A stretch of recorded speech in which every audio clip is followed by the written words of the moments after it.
ಕನ್ನಡಕ್ಕೆ ಸ್ವಾಗತ.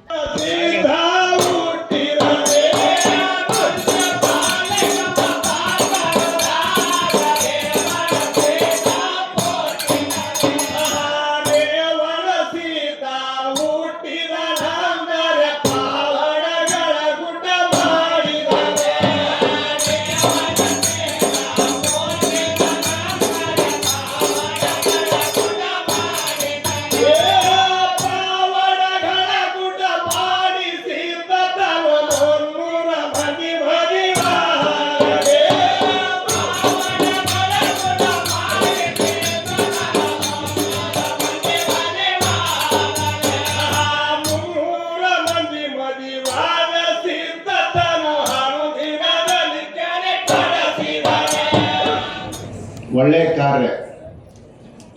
ಈ ಕಾರ್ಯಕ್ಕೆ ಕಾರಣೀಭೂತರಾಗಿರ್ತಕ್ಕಂಥ ಪರಮ ಪೂಜ್ಯ ಸಿದ್ದರಾಮಾನಂದ ಪುರಿ ಮಹಾಸ್ವಾಮೀಜಿಯವರನ್ನ ಶರಣಾರ್ಥಿಯನ್ನು ಹೇಳಿ, ಶಿವಾನಂದ ಮಹಾಸ್ವಾಮೀಜಿಯವರ ಕೂಡ ಶರಣಾರ್ಥಿಯನ್ನು ಹೇಳಿ, ವೇದಿಕೆ ಮೇಲಿರ್ತಕ್ಕಂಥ ಎಲ್ಲ ಪರಮ ಪೂಜ್ಯರಿಗೆ ಶರಣಾರ್ಥಿಯನ್ನು ಹೇಳಿ, ಎದುರುಗಡೆ ಕುಳಿತಿರತಕ್ಕಂಥ ಎಲ್ಲ ಸಮಾಜದ ಬಾಂಧವರೇ, ತಾಯಿ ತಂದೆಗಳೇ, ತಮ್ಮೆಲ್ಲರಿಗೂ ಶರಣಾರ್ಥಿಗಳು.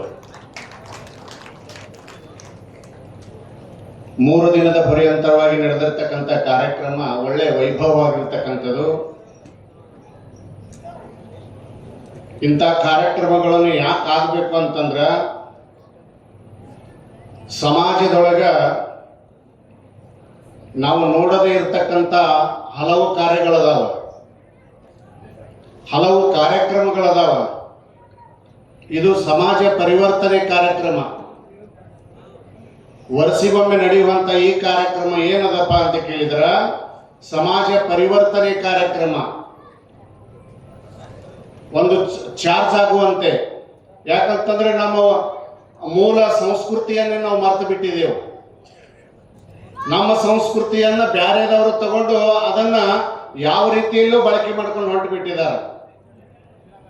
ಮೂಲ ಸಂಸ್ಕೃತಿ ಅಂದ್ರೆ ಈಗ ತಾನೇ ಒಬ್ರು ಮಾತಾಡಿದರು, ಡೊಳ್ಳಿನ ಹಾಡಿನ ಒಂದು ಪದ್ಯವನ್ನ ಈ ಬಹುಶಃ ನಮ್ಮ ಉತ್ತರ ಕರ್ನಾಟಕದೊಳಗೆ ಬಹಳ ಪ್ರಸಿದ್ಧವಾಗಿರ್ತಕ್ಕಂಥ ಡೊಳ್ಳಿನ ಹಾಡ ಪದ್ಯ. ಸಾಯಂಕಾಲ ಒಂದು 9 ಗಂಟೆಗೆ ಬಂದವರು ದಿಮ್ಮಿಟ್ರು ಅಂತಂದ್ರೆ, ಬೆಳಗ್ಗೆ ಸೂರ್ಯ ಹೊಂಡುತ್ತಾನ ಪದ್ಯಗಳನ್ನು ಹಾಡ್ತಾರ.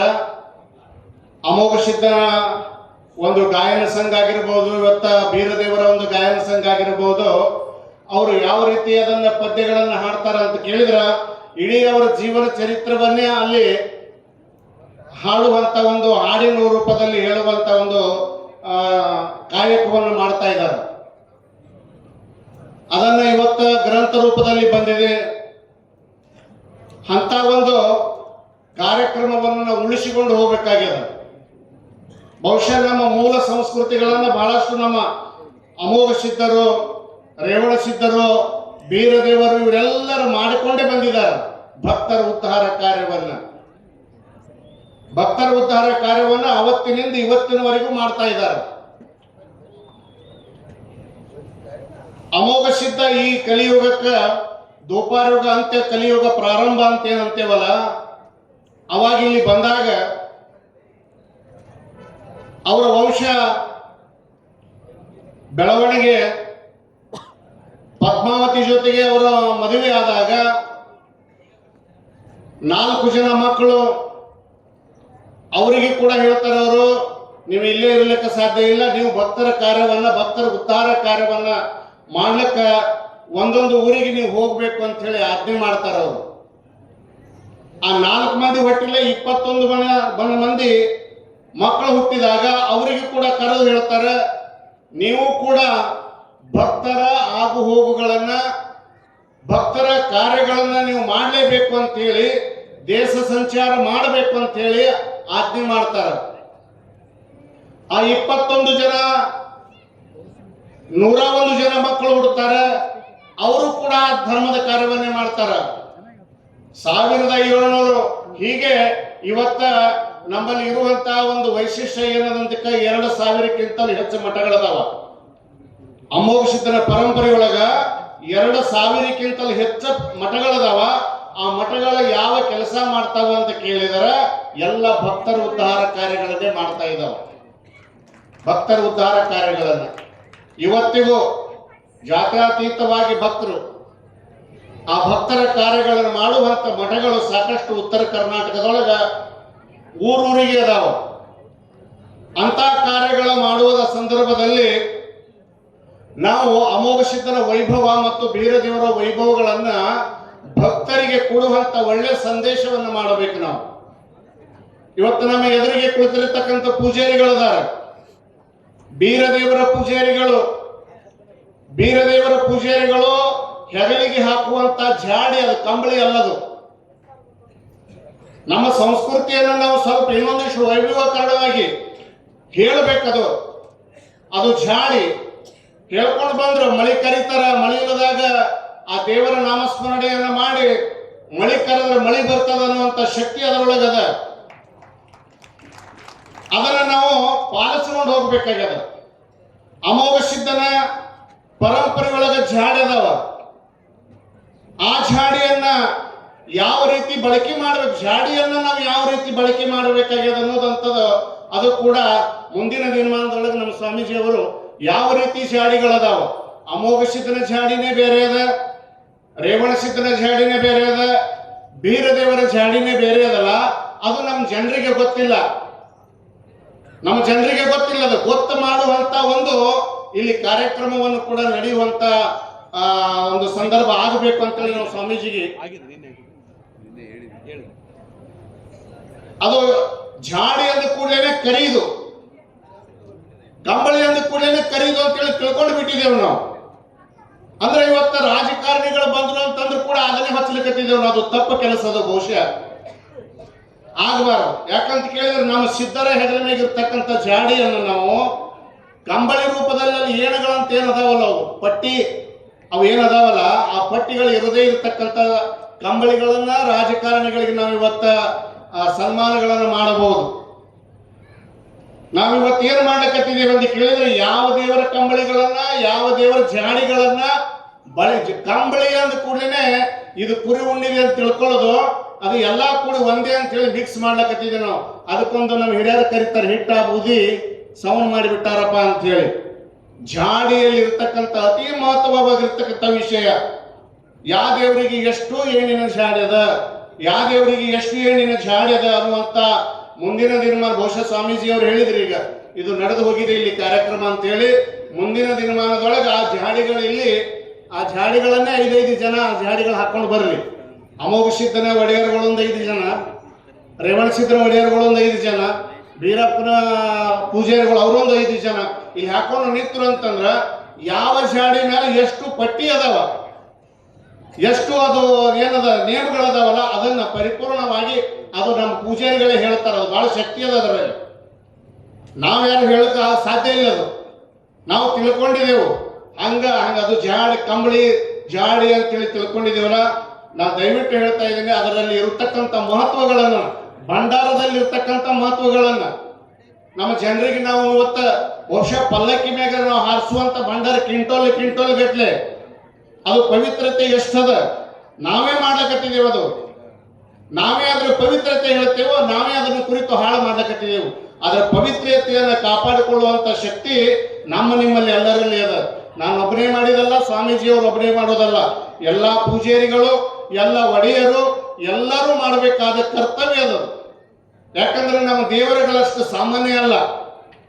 ಕಲಿಯುಗ ಇವತ್ತ, ಕಲಿಯುಗದೊಳಗ ಎಂತಿಂತ ಪವಾಡಗಳು ಮಾಡ್ಲಿಕ್ಕತ್ತಿದಾರ, ಅವರು ಎಂತಿಂತ ಸಿದ್ಧಾಟಿಕೆಯನ್ನು ಮಾಡ್ಲಿಕ್ಕತ್ತಿದಾರ ಅಂತಂದ್ರ ಬಹುಶಃ ಹಿಡಿದಿಟ್ಟಿಲ್ಲ. ನಾವು ಹಿಡಿದಿಟ್ಟಿಲ್ಲ ಅಂತಂದ ಕೂಡಲೇ ಅದು ಕಾಲ್ಪನಿಕ, ಅದೇನೋ ಕಟ್ಟು ಕಥೆಯನ್ನು ಕೊತ್ತು ಹೊಂಟು ಬಿಟ್ಟಿದ್ದಾರೆ. ಬಹುಶಃ ನಮ್ಮ ಪೂಜಾರಿಗಳಲ್ಲಿ ಮತ್ತು ನಮ್ಮ ಒಡೆಯರುಗಳಲ್ಲಿ ಏನೋ ಒಂದು ಸುದ್ದಿಯನ್ನು ಹಬ್ಬಿಸಿಬಿಟ್ಟಿದ್ದಾರೆ. ಅವತ್ತಿನ ಕಾಲದಲ್ಲಿ ಏನಂತ ಹಬ್ಬಿಸಿದ್ದಾರೆ ಅಂತ ಕೇಳಿದ್ರೆ, ಅಮೋಘ ಸಿದ್ಧನ ದೇವಸ್ಥಾನಕ್ಕೆ ಬಂದು ಒಬ್ಬ ಸಾಹಿತ್ಯಗಾರ ನಿಮ್ಮ ದೇವರ ಚರಿತ್ರೆಯನ್ನು ನಾನು ಬರಿಬೇಕಾಗ್ಯದ, ಅದನ್ನು ಹೇಳ್ರಿ ಅಂತಂದಾಗ ಆ ಒಡೆಯರ ಹೇಳುವಂತ ಕತೆ ಏನು ಅಂತ ಕೇಳಿದ್ರೆ ಇವತ್ತಿಗೂ ಹೇಳ್ತಾರದು. ಏನು ಕತೆ ಅಂತಂದ್ರೆ ಆ ದೇವರ ಚರಿತ್ರೆ ಹೇಳಕ್ ಹೋಗುದಿಲ್ಲವ. ಆ ದೇವರ ಚರಿತ್ರೆ ಏನು ಹೇಳಕ್ ಹೋಗುದಿಲ್ಲ. ಏನು ಹೇಳ್ತಾನ ಅಂತ ಕೇಳಿದ್ರೆ ಬಂದಿರ್ತಕ್ಕಂಥ ಮನುಷ್ಯಾಗ, ನೋಡಪ್ಪ ಈ ದೇವರ ಚರಿತ್ರೆ ಬರಿಬಾರದು ಅಂತ ಕೇಳಿದ್ರೆ ದೀಪಕ್ಕೆ ದಿಕ್ಕಿಲ್ಲದಂಗ ಆಗ್ತದ ಅಂತ ಹೇಳಿಬಿಡ್ತಾರ ಅವ್ರು. ದೀಪಕ್ಕೆ ದಿಕ್ಕಿಲ್ಲದಂಗ ಅಂತಂದ್ರೆ ನಿನ್ನ ಮಕ್ಕಳು ಹುಟ್ಟುದಿಲ್ಲ, ಮಕ್ಕಳು ಹುಟ್ಟಿದ್ರು ನಿನ್ನ ಮಕ್ಕಳು ಸತ್ತು ಹೋಗ್ತಾರೆ ಅನ್ನುವಂಥ ಮಾತುಗಳನ್ನ ನಾವು ಒಡೆಯರಲ್ಲಿ ಪೂಜಾರಿಯಲ್ಲಿ ಹೇಳಿದಾಗ ಬಂದಿರ್ತಕ್ಕಂಥ ಸಾಹಿತ್ಯ ಏನಂತಾನೆ, ನಿಮ್ಮ ದೇವರಿಗೆ ನಮಸ್ಕಾರ, ನಿಮ್ಮ ದೇವರ ಚರಿತ್ರೆ ನಾನು ಬರೀಲಿಲ್ಲ ಅಂತ. ನಾವು ಯಾಕೆ ಇಂಥ ಒಂದು ಅಭಿಪ್ರಾಯವನ್ನು ಇವರು ತಿಳಿಯೊಳಗೆ ತುಂಬಿದಾರೋ ಗೊತ್ತಿಲ್ಲ. ಯಾಕೆ ತುಂಬಿದಾರ ಅಂತಂದ್ರೆ ನನ್ನ ಅನಿಸಿಕೆ ಬಹುಶಃ ಏನಿರಬೇಕು ಅನ್ನೋದು ಅದು ಗೊತ್ತಿಲ್ಲ. ನನ್ನ ಅನಿಸಿಕೆ ಹೇಳ್ತಾ ಇದ್ದೇನೆ. ಯಾಕಂತಂದ್ರೆ ನಮ್ಮ ದೇವರುಗಳು ಮನುಕುಲದ ಉದ್ಧಾರಕರು. ನಮ್ಮ ದೇವರುಗಳು ಮನುಕುಲದ ಉದ್ಧಾರಕರು. ಬಹುಶಃ ನಾವು ಇವತ್ತ ಬಸವಣ್ಣನ ತಗೋತೇವೆ. 12ನೇ ಶತಮಾನದಾಗ ಬಸವಣ್ಣ ಏನ್ ಮಾಡಿದ ಅಂತ ಕೇಳಿದ್ರೆ ಎಲ್ಲ ಜಾತಿಯ ಜನಾಂಗಗಳನ್ನ ಕೂಡಿಸಿದ ಅಂತಂದು ಹೇಳ್ತಾರಲ್ಲ. ನಮ್ಮ ಸಿದ್ಧರು ಅವತ್ತೇ ಕೂಡಿಸಿದಾರ. ನಮ್ಮ ಸಿದ್ಧರು ಅವತ್ತೇ ಕೂಡಿಸಿದಾರೆ ಎಲ್ಲ ಸಮಾಜ ನಂದು ಅಂತ. ಅದು ನಾವು ಬರದಿಟ್ಟಿಲ್ಲ. ಇವತ್ತಿನ ಜನರಿಗೆ ಏನು ಬೇಕಾಗ್ಯದ ಅಂತ ಕೇಳಿದ್ರೆ ಬರವಣಿಗೆ ಬೇಕಾಗ್ಯದ. ನಾವೇನಾದ್ರೂ ಕತೆ ಹೇಳಕ್ ಹೋದ್ರೆ ಇದು ಕಟ್ಟ ಕತೆ ಸ್ವಾಮೀಜಿ ಅಂತ ಹೇಳ್ತಾರ. ನಮ್ಮ ಹಿರಿಯರು ಏನಾದ್ರೂ ಹೇಳಕ್ ಹೋದ್ರೆ ಇದು ಕಟ್ಟು ಕತೆ ಅಂತ ಹೇಳ್ತಾರ. ನಮ್ಮ ದೇವರುಗಳು ಎಷ್ಟನೇ ಇಸ್ವಿ ಒಳಗಿದ್ರು, ಯಾವಾಗಿದ್ರು, ಏನಿದ್ರು ಅಂತೇಳಿ ಇವತ್ತು ಶಿಲಾಶಾಸನಗಳು ಲಿಪಿ ಅದಾವ, ಕಲ್ಲು ಲಿಪಿಗಳದಾವ.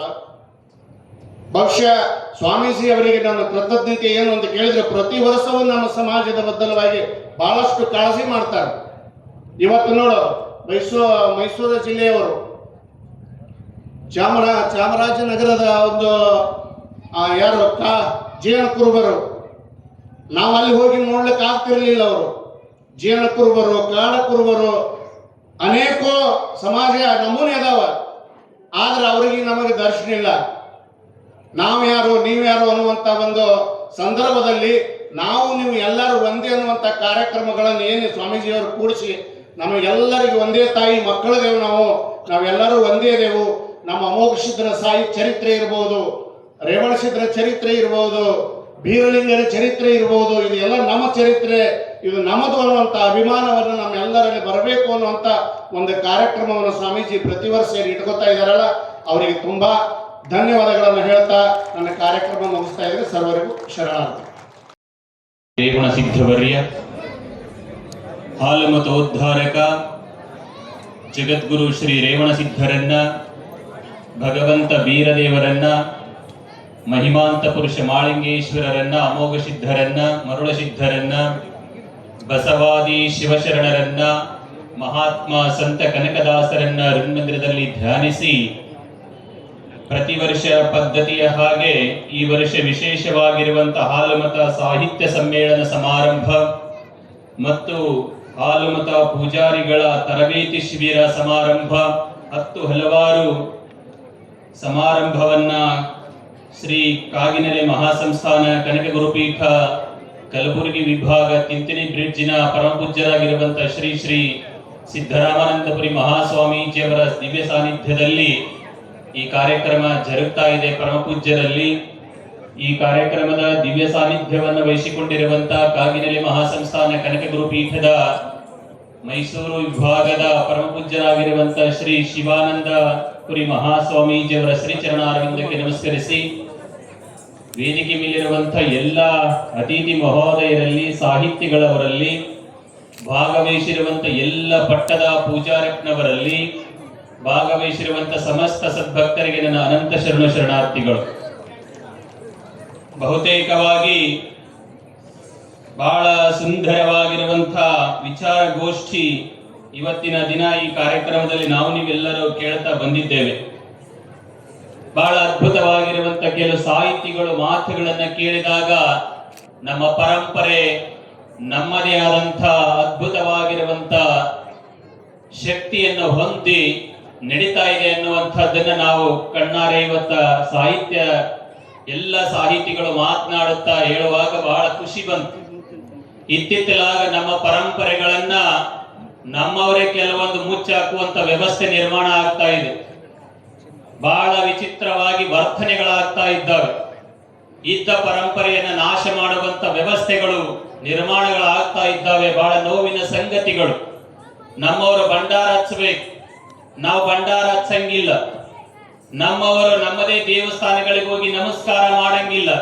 ಬೀರಪ್ಪನ ಗುಡಿ ಇರ್ತಾ ಊರಲ್ಲಿ ಅಲ್ಲಿ ಹೋಗಿ ನಮಸ್ಕಾರ ಮಾಡಂಗಿಲ್ಲ. ಬೀರದೇವರು, ರೇವಣ ಸಿದ್ಧರು, ಮಾಳಿಂಗರಾಯರು, ಅಮೋಘ ಸಿದ್ಧರು ಆ ದೇವಸ್ಥಾನಗಳು ಊರಾಗಿದ್ದಾಗ ಅವಕ್ಕೋಗಿ ನಮಸ್ಕಾರ ಮಾಡುವಂತ ಸಂಸ್ಕೃತಿ ನಮ್ಮಲ್ಲಿ ಹೋಗ್ತಾ ಇದೆ. ಇದ್ದ ಪರಂಪರೆಯನ್ನು ಮುಚ್ಚಿ ಹೊಂಟಿದೆ. ಯಾವ್ದಾವುದೋ ದೇವರ ಸ್ಥಾನಗಳಿಗೆ ನಾವು ಹೋಗಿ ಬಿದ್ದು ಎಷ್ಟೆಷ್ಟೋ ಪಟ್ಟಿಗಳನ್ನು ಕೊಟ್ಟು ಕುಣಿದಾಡಿ ಜಿಗಿದಾಡಿ ಬರ್ತಾ ಇದ್ದೇವೆ. ಹೌದಲ್ಲ? ನೋಡ್ಬೇಕು, ಎಲ್ಲರ ಒಂದು ಬೇರೆ ಸಮಾಜ ದೇವ್ರದ್ದು ಬಹಳ ಸುಂದರವಾಗಿರುವಂತ ಅದೇನಾರ ರಥೋತ್ಸವ ಹಾಗೆ ಈಗ ನಡೆದಿದ್ದು ಅಂದ್ರ ಏನ್ ಕೈಯಾಗಿಟ್ಟು ಸೇರ್ನೆ ಏನ್ ಪ್ಯಾಂಟಿನ ಕಿಸ್ತ ಕೈ ಹಾಕಿ ಇಂತಿಂತ ಗಟ್ಟ ಕೊಡ್ತೀರಿ. ನಮ್ಮ ಸಮಾಜದ ಗೋಷ್ಠಿಗಳು ನಡೆದು ಅಂದ್ರೆ ಬಹಳ ವಿಚಾರ ಮಾಡಿ ನಮ್ಮ ಕಡೆ ಮುಕ್ಕಳಿ ಮಾಡಿ ಆ ಕಡೆ ಮುತ್ತಿ ಮಾಡಿ ನಿಂತು ಕೊಡ್ತೀರಿ. ಇಂಥ ಒಂದು ನಿರ್ಮಾಣ ನಮ್ಮ ಸಮಾಜದಲ್ಲಿ ಆಗ್ತಾ ಇದ್ದಾವೆ. ಮಠ ಮಂದಿರಗಳು ಉದ್ಧಾರ ಆಗಂದ್ರೆ ಹೇಗಾಗತ್ತ ಸಾಧ್ಯ ಅನ್ನುವಂಥದ್ದು.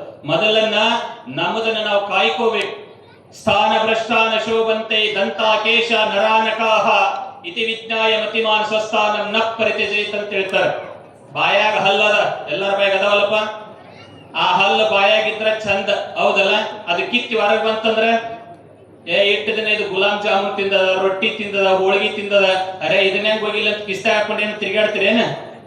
ಏನ್ ಮಾಡ್ತೀರಿ? ಅದನ್ನ ಬಿಸಾಕ್ತಿರಿಲ್ಲ.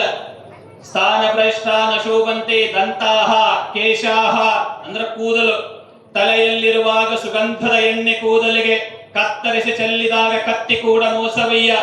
ಮರದಲ್ಲಿರುವಾಗ ಬೆಲೆರೆಂಬೆಗೆ, ಮರ ತೊರೆದಾಗ ಒಲೆಯ ಅದಕ್ಕ ನೆಲೆಯ ಸ್ವತಂತ್ರ ಧೀರ ಸಿದ್ದೇಶ್ವರನ್.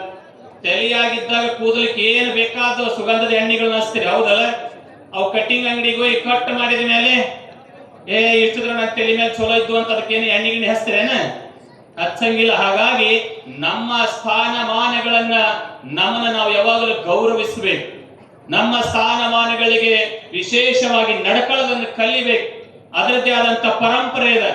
ಇಲ್ಲೆಲ್ಲ ಪೂಜಾರಪ್ಪಗಳು ಶಿಬಿರ ಅಂತ ಪ್ರಮುಖ ಪೂಜಾರ ಬಹಳ ಕಷ್ಟಪಟ್ಟು ಮಾಡ್ಯಾರ. ಎಲ್ಲಾ ಪೂಜಾರಿಗಳು ಎದ್ದು ಹೋಗ್ಯಾರ. ಹೌದಲ್ಲ? ಪಾಪ ಬಿಜಿ ಇರ್ತಾರ ಅವರು. ಪೂಜಾರಪ್ಪಗಳು ನಾವು ತಿಳ್ಕೋಬೇಕು ಏನು ಅಂತಂದ್ರೆ ನಮ್ಮದ ಸಂಸ್ಕೃತಿ ಎನ್ನುವಂಥದ್ದನ್ನ ನಾವು ಕಲಿಬೇಕು. ನಾವು ಇತ್ತಿತ್ತಲಾಗ ನಾವು ಹೆಂಗೆಂಗೋ ಬದುಕ್ತಾ ಇದ್ದೇವೆ. ಯಾವ್ದಾವುದೋ ದಾರಿಯಲ್ಲಿ ನಾವು ಹೊರಟಿದ್ದೇವೆ. ಯಾರೋ ಒಂದು ನೋಡ್ ಮಾಡಿದ್ರ ಅಂದ್ರೆ ಅದನ್ನ ಹಿಡ್ಕೊಂಡು ನಾವು ಹೋಗ್ತಾ ಇದ್ದೇವೆ. ಹಾಗಾಗಬಾರ್ದು. ನಾವು ನಮ್ಮ ಜಾತ್ರೆಗಳಾಗ್ತಾವ ಗೊತ್ತಲ್ಲ? ಇಲ್ಲಿ ಪೂಜಾರಪ್ಪಗಳು ಹೋಗ್ಬಿಟ್ಟಾರ. ಏನ್ ಮಾಡೋದು? ನಮ್ಮ ಜಾತ್ರೆಗಳಿಗೆ ನಾವು ಏನಂತ ಕರಿತೇವಿ? ಹಿರಿಯರ ಹಬ್ಬ. ಏನಂತೇವಿ? ಯಾವ ಹಬ್ಬ ಅಂತೀವಪ್ಪ? ಇಲ್ಲಿ ಕೆಲಸ ಪೂಜಾರಿ ಇದ್ದವನು ಹೋದ್ನೇನ ಹಿರಿಯರ ಹಬ್ಬ ಅಂತೇಳಿ. ಜಾತ್ರೆಗಳನ್ನಂಗಿಲ್ಲ. ದೊಡ್ಡ ಹಬ್ಬ, ಹಿರಿಯರ ಹಬ್ಬ, ಬಹುತ ಕಾರ್ಯ, ಹೀಗೆ 10 ಹಲವಾರುಗಳನ್ನ ನಾವು ಕರಿತೇವೆ. ಹಿರಿಯರ ಹಬ್ಬ ಅಂದ್ರೆ ಏನು? ನಮ್ಮ ಹಾಗೆ ಹೋಗಿರುವಂತ ಬೀರದೇವರು, ಮಾಳಿಂಗರಾಯರು, ರೇವಣ ಸಿದ್ಧರ ಪರಂಪರೆಯನ್ನ ನೆನೆಸುವುದು, ನಮ್ಮ ಹಿರಿಯರನ್ನ ಗೌರವಿಸುವುದು. ಅಲ್ಲಿ ಹಿರಿಯರ ಹಬ್ಬ ಅಂತ ಕರಿತೇವೆ. ಅಲ್ಲಿ ನೋಡಬೇಕು ನೀವು, ಅಲ್ಲಿ ಬರ್ತಾ ಇದ್ದವ ನೀವು ಹಿರಿಯರ ಹಬ್ಬದೊಳಗೆ ಮಾಯಮ್ಮನ ಹಬ್ಬ ಅಂತ ಆಡ್ತಾರೆ. ಆ ಮಾಯಮ್ಮನ ಹಬ್ಬದೊಳಗೆ ಬೀರದೇವರು ಹೆಂಗ ಹುಟ್ಟಿದ್ರು, ಬೀರದೇವರು ಯಾವ ಲೀಲೆಯನ್ನ ಮಾಡಿದ್ರು, ಯಾವ ತರ ಅವರ ಜೀವನವನ್ನು ಬದುಕಿದ್ರು ಅನ್ನುವಂಥದ್ದನ್ನ ಆ ಹಿರಿಯರ ಹಬ್ಬದಾಗ ತೋರಿಸುವಂತ ಒಂದು ವ್ಯವಸ್ಥೆ ಇದು ನಮ್ಮ ಪರಂಪರೆಯಲ್ಲಿ ಬಿಟ್ಟರೆ ಯಾವ ಪರಂಪರೆಯಲ್ಲಿ ಇಲ್ಲ ಹಾಗೆ ಅನ್ನುವಂಥದ್ದು. ನಮ್ಮ ದೇವರುಗಳು ನಮ್ಮ ಹಿರಿಯರು. ನಮ್ಮ ದೇವರುಗಳಂದ್ರೆ ಬೇರೆ ಅಲ್ಲ. ಬಹಳ ಮಂದಿ ರೇವಣ ಸಿದ್ಧರು ಕಲ್ಲಾಗ ಬಂದ ಅಂತಾರೆ. ಕಲ್ಲಲ್ಲಿ ರೇವಣ ಸಿದ್ಧರು ಬಂದಿಲ್ಲ. ರೇವಣ ಸಿದ್ಧರು ಬಂದಿದ್ದು ಶಾಂತ ಮುತ್ತಯ್ಯನ ಒಟ್ಟಿ ಒಳಗೆ. ಆದ್ರೆ ಇತ್ತಿತ್ತಲಾಗ ರೇವಣ ಸಿದ್ಧನ ಯಾರ್ಯಾರು ಹೆಂಗೆಂಗೋ ಬಳಸ್ಕೊಳಕತ್ತಾರ. ಆದ್ರೆ ನಿಜವಾಗಿ ರೇವಣ ಸಿದ್ಧರಷ್ಟು ಶಕ್ತಿ ಈ ಭೂಮಿ ಮೇಲೆ ಯಾವ ಮಹಾತ್ಮನು ಮಾಡಕ್ಕೆ ಸಾಧ್ಯ ಇಲ್ಲ. ಅಂತ ಒಂದು ಅದ್ಭುತ ಶಕ್ತಿಯನ್ನ ರೇವಣ ಸಿದ್ಧರು ಮಾಡಿದ್ದಾರೆ. ಯಾಕೋ ಗೊತ್ತಿಲ್ಲ, ಅವ್ರನ್ನ ಸಣ್ಣವ್ರನ್ನಾಗಿ ಕೆಲವು ಜನ ಮಾಡ್ತಾ ಹೊರಟಿದ್ದಾರೆ. ಆಗಬಾರ್ದು. ಹಾಗಾಗಿ ನಾವು ಯಾವಾಗಲೂ ಎಲ್ಲರನ್ನ ಪೂಜಿಸುವಂತ, ಎಲ್ಲರನ್ನ ಗೌರವಿಸುವಂತ ವ್ಯಕ್ತಿಗಳು ನಾವು ಹಾಲು ಮತಸ್ಥರು. ಎಲ್ಲರನ್ನ ಪ್ರೀತಿಸಿ ಗೌರವಿಸಿ ನಾವು ಬದುಕಿದಾಗ ಮಾತ್ರ ಈ ಪರಂಪರೆಗೆ ನಾವು ಇದ್ದದಕ್ಕನ್ನು ಸಾರ್ಥಕ ಆಗ್ತದೆ ಎನ್ನುವಂಥದ್ದು. ಪರಮ ಪೂಜ್ಯರು ಸಿದ್ದರಾಮಾನಂದಪುರಿ ಸ್ವಾಮೀಜಿಯವರು ಬಹಳ ಈ ಪರಂಪರೆಯ ಬಗ್ಗೆ ಬಹಳ ಹೇಳ್ತಾರೆ. ನೀವೆಲ್ಲರೂ ಭಂಡಾರಗಳನ್ನು ಹಚ್ಕೋಬೇಕು. ಭಂಡಾರವನ್ನು ಮೋತಿ ನಮ್ಮ ಅಣಿಗೆ ಭಂಡಾರ ಹಚ್ಕೋಬೇಕು. ವಿಭೂತಿ ಹಚ್ಚಬರಿ, ಕುಂಕುಮ ಹಚ್ಚಬರಿ, ಅದರ ಜೊತೆಯಲ್ಲಿ ಭಂಡಾರನ್ನು ಹಚ್ಕೋಬೇಕು. ಪ್ರತಿಯೊಬ್ಬರ ಮನೆಗಳಲ್ಲಿ ಕಂಬಳಿ ಇರಬೇಕು. ಅಮೋಕ್ಷಿತ ಸ್ವಾಮೀಜಿಯವರು ಬಹಳ ಮಕಣಾಪುರದ ಸೋಮೇಶ್ವರ ಸ್ವಾಮಿಗಳು ಮಾತನಾಡ್ತಾ ಹೇಳ್ತಾ ಈ ಜಾಡಿಗಳ ಬಗ್ಗೆ ಹೇಳಿದ್ರು. ಜಾಡಿಗಳಂದ್ರೆ ದೇವರಿಗೆ ಅರ್ಪಣೆ ಮಾಡುವಂತ ವಸ್ತುಗಳು. ದೇವರಿಗೆ ಮಾತ್ರ, ದೇವರ ಗದ್ದಿಗೆ ಮೇಲೆ ದೇವರ ಪಲ್ಲಕ್ಕಿ ಕುಂದಿರ್ಬೇಕಾಗಿತ್ತಂದ್ರೆ ಅವು ಜಾಡಿಗಳನ್ನ ಬಳಸ್ತಾರೆ. ಕಂಬಳಿಗಳಂದ್ರೆ ಒಂದೇನಿರ್ತದೆ. ಜಾಡಿ ಅಂತಂದ್ರ ಬೀರದೇವರು, ಮಾಳಿಂಗರಾಯರು, ಇವೆಲ್ಲ ಬರುವಂತ ದೇವರುಗಳಿಗೆ 2 ಹೆಣ್ಣು 1 ಮುತ್ತಿನಳಿ ಇರ್ತದ. ಅಮೋಘ ಸಿದ್ಧನ ಜಾಡಿಗೆ 3 ಹೆಣ್ಣು 1 ಮುತ್ತಿನಳಿ ಇರ್ತದ. ರೇವಣ ಸಿದ್ಧನ ಜಾಡಿಗೆ 21 ಹೆಣ್ಣು ಇರ್ತದೆ. ಹೀಗದೇ ಆದಂತ ಒಂದು ಅದ್ಭುತವಾಗಿರುವಂತ ಪರಂಪರೆಯನ್ನ ಈ ಜಾಡಿಯ ಮಹತ್ವದಲ್ಲಿ ನಾವು ಕಾಣಬಹುದು. ಹಾಗಾಗಿ ಎಲ್ಲರೂ ಜಾಡಿಗಳನ್ನು ಎಲ್ಲಿ ಬೇಕಲ್ಲಿ ಬಳಸಬಾರದು, ಅದಕ್ಕೆ ಆದಂತಹ ಮೌಲ್ಯ ಇದೆ ಹಾಗೆ ಎನ್ನುವಂಥದ್ದು. ಹಾಗಾಗಿ ತಮ್ಮ ಮನೆಯೊಳಗೆ ಎಲ್ಲರೂ ಜಾಡಿ, ಕಂಬಳಿ, ಡೊಳ್ಳು ಇದು ನಮ್ಮ ಸಂಸ್ಕೃತಿ. ಹಾಗಾಗಿ ಇದನ್ನ ನಾವು ಉಳಿಸ್ಕೊಂಡು ಬೆಳೆಸ್ಕೊಂಡು ಹೋಗಬೇಕು ಅನ್ನುವಂತ ಮಾತನ್ನು ಹೇಳುತ್ತಾ, ಇನ್ನು ಹತ್ತಲ್ವಾರು ಸಾಹಿತಿಗಳು ಮಾತನಾಡೋರಿದ್ದಾರೆ ಈ ವೇದಿಕೆ ಮೇಲೆ. ಅವರೆಲ್ಲರ ಮಾತನ್ನ ನಾವು ಕೇಳಿಕೊಂಡು ನಮ್ಮ ಜೀವನ ಶೈಲಿಯನ್ನ ಬದಲಾಯಿಸ್ಕೋಬೇಕು, ಒಳ್ಳೆಯ ಸುಸಂಸ್ಕೃತರಾಗಿ ಬದುಕಬೇಕು, ಚಟಗಳಿಂದ ಮುಕ್ತರಾಗಬೇಕು. ನಮ್ಮ ಸಮಾಜದಲ್ಲಿ ಮೂಢನಂಬಿಕೆ ಒಳಗೆ ಮುಳುಗಿ ಬಿಟ್ಟೇವೆ. ಯಾವ ಸ್ವಾಮಿಗಳು ಹೇಳಿದ್ರು ನೀವು ಕೇಳಂಗಿಲ್ಲ. ಭಕ್ತರು ಬಹಳ ವಿಚಿತ್ರದಿರಿ ನೀವು. ಸ್ವಾಮಿಗಳು ಹೇಳಿದ್ರು ಕೇಳಂಗಿಲ್ಲ, ಇಲ್ಲಿರುವಂತ ಸಾಹಿತ್ಯಗಳು ಹೇಳಿದ್ರು ಕೇಳಂಗಿಲ್ಲ. ಸಾಹಿತ್ಯಗಳು ಕುಂತಾರ ನಮ್ಮ ಸಮಾಜದಾಗ ಯಾವ ಬ್ಯಾಟಿ ಮಾಡಂತದವೇನ್ರಿ ದೇವರ ಹೆಸರುಗಳ ಮೇಲೆ? ಇಲ್ಲ. ದೇವರಗಳ ಹೆಸರ ಮೇಲೆ ಕುರಿ ಕೊಯ್ರಿ, ಕ್ವಾಣ ಕೊಯ್ರಿ ಅಂತ ನಮ್ಮದ್ರೊಳಗಿಲ್ಲ. ಸತ್ತ ಕುರಿಯನ್ನು ಹೊತ್ತ ಮಾರು ತಿನ್ಬೇಡಂತ ನಮ್ಮ ಹಿರಿಯರು ಹೇಳ್ಯಾರ. ಆದ್ರೆ ನಾವು ಏನ್ ಮಾಡಕತ್ತೀವಂದ್ರ ದೇವರ ಹೆಸರ ಮೇಲೆ ಒಂದು ಕಡದೆ ಬಿಡೋದ, ಒಂದ್ ತಗೊಂಡು ಬರೋದು, ಕಡ ತಿಂದು ಬಿಡೋದು. ನಿಮ್ಗೊಂದ್ ಮಾತು ಹೇಳ್ತೀನಿ, ಒಂದು ಕುರಿ ಮರಿ ತರಬೇಕಂದ್ರೆ ಎಷ್ಟು ಖರ್ಚಾಗತ್ತಪ್ಪ? 20,000 ಅಲ್ವಾ? 20,000 ತನ್ನ ಹಂಗ ಕಳ್ಕೊಂಡು ತಿನ್ನಕ್ ಬರಂಗಿಲ್ಲ. ಅದೇನ್ ಗಜ್ಜರಿ ಸೌತಿಕಾಯಿ ಅಲ್ಲ, ಹೌದಲ್ಲ? ಅದಕ್ಕೊಂದು ಎಚ್ಚ ಅಂತ ಒಂದು 20,000. ಟೋಟಲ್ ಎಷ್ಟಾಯ್ತು? ಅಂಕಿ ಬರ್ತಾವಲ್ಲ ನಿಮಗೆ? 40,000. 40,000ದಾಗ ನಿಮ್ಮ ಹಬ್ಬ ಮುಗಿಯಂಗಿಲ್ಲ. ಅದಕ್ಕೆ ಎಚ್ಚ ತಂದ ಮೇಲೆ ಮನಿಗಿನಿ ಸಾರಿಸಿ ಬಟ್ಟಿ ಗಿಟ್ಟಿ ಎಲ್ಲ ಬೀಗರನ್ ಕರ್ಸ್ಬೇಕಾದ್ರೆ ಅದಕ್ಕೊಂದು 20,000. ಟೋಟಲ್ ಏಟಾಯ್ತು? 60,000. 60,000ದಾಗ ಮುಗಿಯಂಗಿಲ್ಲ. ನೀವು ದೊಡ್ಡ ದೊಡ್ಡವರಿಗೆ ಊಟಕ್ಕೆ ಬರಕ್ ಹೇಳಿರ್ತೀರಿ. ಬರ್ಬೇಕಪ್ಪ ನಾವು ಊಟಕ್ಕಂತ. ಈ ಜಾತ್ರೆಗಳಿಗೆ ಕರಿಲಾರ್ದ ಬರ್ತಾರೆ ಈ ಹಬ್ಬಗಳಿಗೆ. ನೀವು ಹೋಳಿಗೆ ಮುಗ್ಗಿ ಮಾಡಿ ಕರಿ, ನಿಮ್ ಮನೆಗೆ ಯಾರು ಬರಂಗಿಲ್ಲ, ಹೌದಲ್ಲ? ನೀವೆಲ್ಲರಿಗೆ ಊಟಕ್ಕೆ ಕರೆದಿರ್ತೀರಿ, ಅವ್ರು ಸುಮ್ ಬರಂಗಿಲ್ಲ, ಬಾಟ್ಲಿ ತಂದಿಲ್ಲ ಅಂತ ಕೇಳ್ತಾರ ಅವ್ರು.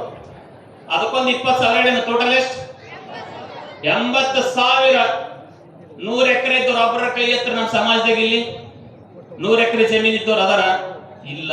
10 ಎಕರೆ, 5 ಎಕರೆ, 10 ಎಕರೆ ಇಷ್ಟೇ ನಮಗೆ ಇರೋದು, ಹೌದಲ್ಲ? ವರ್ಷ ಪೂರ್ತಿ ಕಷ್ಟಪಟ್ಟು ದುಡಿದು ಪ್ರಯತ್ನ ಪಟ್ಟು ಎಲ್ಲ ಲಾಗೋಡಂತ ನಮ್ ಕಡೆ. ಅಂದ್ರೆ ಹೊಲಕ್ಕೆ ಏನೇನು ಹಾಕ್ಬೇಕು ಎಲ್ಲ ತೆಗೆದು ಗೊಬ್ಬರ ಗುಡಿ ಆಳು ಓಳು ಎಲ್ಲ ತೆಗೆದು ನಮ್ಮಗಳಿಂದ 70-80 ಸಾವಿರ ರೂಪಾಯಿ ಉಳಿದಿರ್ತದ. ಯಾವ್ದೊಂದು ದೇವ್ರ ಜಾತ್ರೆ ಬಂದ್ಬಿಡ್ತದ, ದೇವ್ರ ಜಾತ್ರೆಯಾಗ ಸಾಲ ಮಾಡಿ ಬ್ಯಾಟಿ ಮಾಡಿ ಬೆಂಗಳೂರಿಗೆ ಹೋಗೋದು ದುಡ್ಯಾಕ. ಇಂಥ ಒಂದು ಸುಸಂಸ್ಕೃತಿ ನಮ್ಮಲ್ಲಿ ನಿರ್ಮಾಣ ಆಗ್ತಾ ಇದೆ. ಹಾಗಾಗಿ ಯಾರು ಇಲ್ಲಿ ಇದ್ದೀರಿ ಬ್ಯಾಟಿಗಳನ್ನ ದೇವರ ಹೆಸರುಗಳ ಮೇಲೆ ಮಾಡಬೇಕು. ಮಾಡಿ ದೇವರ ಹೆಸರ ಮೇಲೆ ಬ್ಯಾಟಿ ಮಾಡೋದಕ್ಕಿಂತ ನಿಮ್ಮ ಮಕ್ಕಳ ಶಿಕ್ಷಣ ಭವಿಷ್ಯಕ್ಕಾಗಿ ಅದನ್ನ ಉಪಯೋಗ ಮಾಡಿದ್ರೆ ಅವರೆಲ್ಲ ಇಂಜಿನಿಯರ್ಗಳಾಗ್ತಾರೆ, ಡಾಕ್ಟರ್ಗಳಾಗ್ತಾರೆ, ಸೈಂಟಿಸ್ಟ್ ಆಗ್ತಾರೆ. ಅದ್ಭುತವಾಗಿರುವಂತ ಶಕ್ತಿಯನ್ನು ನಿಮ್ಮ ಮಕ್ಕಳಲ್ಲಿ ಬರ್ತೈತೆ ಅನ್ನುವಂತ ಮಾತು ಹೇಳ್ತಾ ಸರ್ವರಿಗೆ ಶುಭವಾಗಲಿ. ನಾವು ಕೊಟ್ಟಂತ ಮಾಹಿತಿ ಇಷ್ಟವಾಗಿದ್ದಲ್ಲಿ ಲೈಕ್ ಮಾಡಿ, ಕಮೆಂಟ್ ಮಾಡಿ, ಶೇರ್ ಮಾಡಿ ಹಾಗೂ ಹೊಸ ಸುದ್ದಿಗಳಿಗಾಗಿ ಈಗಲೇ ಸಬ್ಸ್ಕ್ರೈಬ್ ಮಾಡಿ ವಿಕಾಸ್ ನ್ಯೂಸ್ ಕನ್ನಡ.